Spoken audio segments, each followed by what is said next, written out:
Hello viewers, bike blog 9 এর পক্ষ থেকে দেশের এবং সকল প্রবাসী ভাইদেরকে জানাচ্ছি আন্তরিক শুভেচ্ছা ও অভিনন্দন। আবারও চলে আসছি আপনাদের মাঝে খুব গুরুত্বপূর্ণ একটি ভিডিও নিয়ে। আজকের ভিডিওতে থাকবে ফুয়েল ট্যাঙ্কের গ্যাস দেশের জন্য ক্ষতি, মানুষের জন্য ক্ষতি, বাইকের জন্য ক্ষতি। এই ক্ষতিগুলি কিভাবে হয় তো চলুন দেখে আসি আজকের ভিডিও। প্রথমে আসি বাইকের জন্য কীরকম ক্ষতি হয়। ফুয়েল ট্যাঙ্কে যখন গ্যাস জমে যায় তখন আপনার বাইকের ফুয়েল সুইচ দিয়ে ফুয়েল সাপ্লাই হয় না, তখন আপনার বাইকটি বন্ধ হয়ে যায়। যতক্ষণ না পর্যন্ত আপনি ফুয়েল ট্যাঙ্কের ক্যাপ খুলতেছেন, গ্যাসগুলি বাইর হচ্ছে, তারপর আপনার বাইকটি স্টার্ট হচ্ছে। এর আগে কিন্তু আপনার বাইকটি স্টার্ট হচ্ছে না। এটা হচ্ছে বাইকের জন্য ক্ষতি।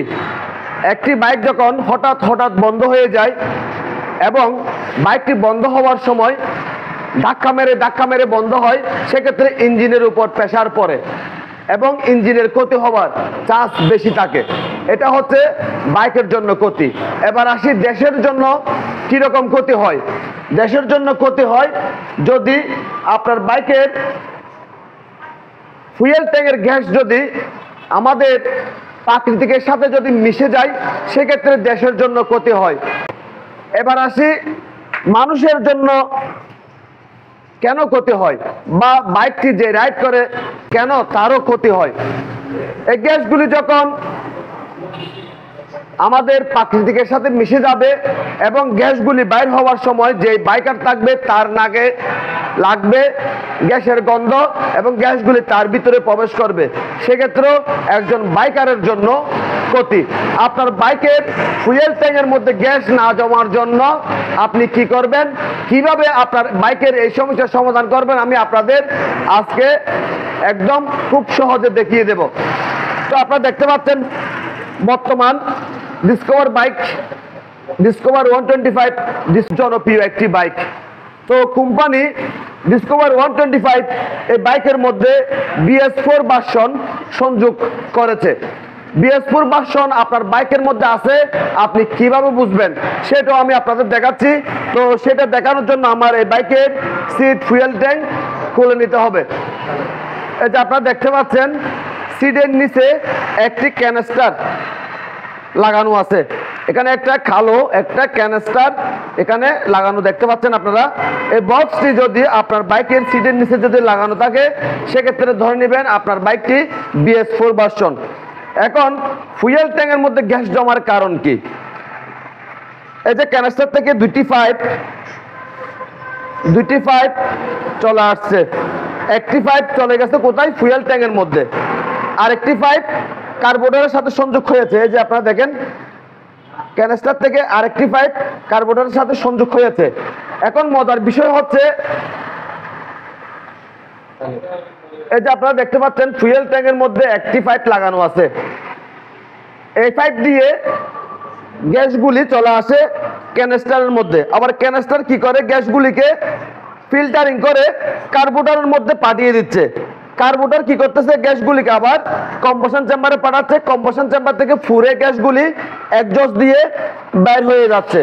সেক্ষেত্রে আমাদের দেশের জন্য ভালো, আমাদের মানুষের জন্য ভালো এবং যে বাইকটি রাইড করে তার জন্য ভালো।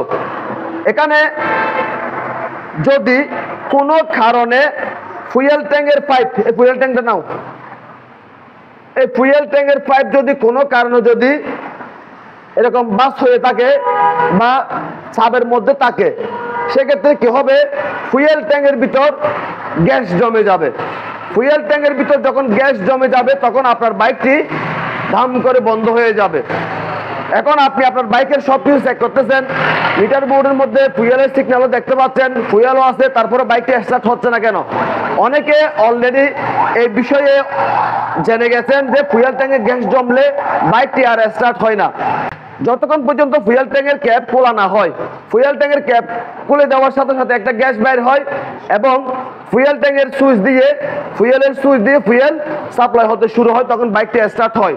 আপনার বাইকে যদি এরকম গ্যাস জমে যায় ফুয়েল ট্যাঙ্কের ভিতর, সেক্ষেত্রে এই ক্যানিস্টারের পাইপগুলি কোন দিকে সাবের মধ্যে আছে কিনা দেখবেন, এবং ফুয়েল ট্যাঙ্কের মধ্যে যে পাইপটি লাগানো আছে সেই পাইপটি কোন দিকে সাবের মধ্যে আছে কিনা দেখবেন।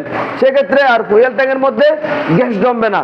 এরকম গ্যাস জমলে আমি দেখছি অনেক বাইকের মধ্যে কি করে, ফুয়েল ট্যাঙ্কের মধ্যে একটা সিল লাগানো থাকে, সিলটা কিরকম সেটাও আমি আপনাদের দেখাচ্ছি। অনেকে কি করে, এই যে ফুয়েল ট্যাঙ্ক থেকে যে পাইপটি আসছে এই পাইপটি এইভাবে খুলে দেয়। অবশ্যই পাইপটি ক্যানিস্টারের সাথে এভাবে সংযোগ করা থাকবে। আবার আরো একটা কাজ করেন আপনারা, যে কাজটি করলে বাইকের জন্য ক্ষতি এবং আমাদের পরিবেশের জন্য ক্ষতি, সেটি হচ্ছে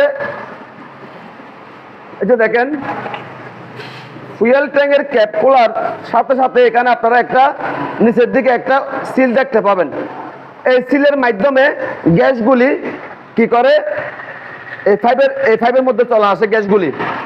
এই পাইপের মধ্যে যখন আসে, এই পাইপের মাধ্যমে গ্যাসগুলি একদম ক্যানিস্টারে চলে আসে এবং ক্যানিস্টার থেকে গ্যাসগুলিকে রিফারিং করে আবার কার্বোরেটরের মধ্যে পৌঁছে দেওয়া হয়। তো যখন আপনার বাইকের ফুয়েল ট্যাঙ্কের মধ্যে যখন গ্যাস জমবে তখন আপনারা এই সিলটা খুলে এখান থেকে ফেলে দিবেন না। যদি এই সিলটা খুলে ফেলে দেন সেক্ষেত্রে আপনার বাইকটি পরিবেশের জন্য মারাত্মক ক্ষতিকারক একটি বাইক হয়ে দাঁড়াবে। তো আপনারা যখন আপনার বাইকের ফুয়েল ট্যাঙ্কের মধ্যে যদি গ্যাস জমে সেক্ষেত্রে সিলও খুলবেন না, এবং ফুয়েল ট্যাঙ্ক থেকে যে পাইপটি ক্যানিস্টারের সাথে সংযোগ হয়েছে সেই পাইপটিও খুলে দিবেন না। আপনারা শুধু পাইপগুলি ঠিক মতো লাগানো আছে কিনা, কোনো দিকে সাফের মধ্যে আছে কিনা, শুধু এই বিষয়গুলি দেখবেন। আপনার বাইকের ফুয়েল ট্যাঙ্কের গ্যাস জমা সমস্যার সমাধান হয়ে যাবে। আজকের ভিডিওতে আমি আপনাদের সাথে শেয়ার করছি একটা বাইক কিন্তু পরিবেশের জন্য মারাত্মক ক্ষতি হয়ে দাঁড়ায়। একটি বাইক পরিবেশের জন্য মারাত্মক ক্ষতি না হওয়ার জন্য এবং আপনার বাইকটি পথে ডিস্টার্ব না করার জন্য আপনার অবশ্যই কি করতে হবে, আজকের ভিডিওটি আপনার ফলো করতে হবে। যদি আপনার বাইকের ফুয়েল ট্যাঙ্কের মধ্যে যদি গ্যাস জমে সেক্ষেত্রে আপনার বাইকের গ্যাসের সমস্যা সমাধান হয়ে যাবে। আপনাদের যদি আমার আজকের ভিডিও যদি ভালো লেগে থাকে লাইক করবেন, কমেন্ট করবেন এবং বেশি বেশি করে শেয়ার করবেন। আর আমাদের ছোট্ট পরিবারটি সামনের দিকে এগিয়ে যাওয়ার জন্য সুযোগ করে দিবেন। সবাইকে অনেক অনেক ধন্যবাদ জানিয়ে আজকের মতো বিদায় নিলাম।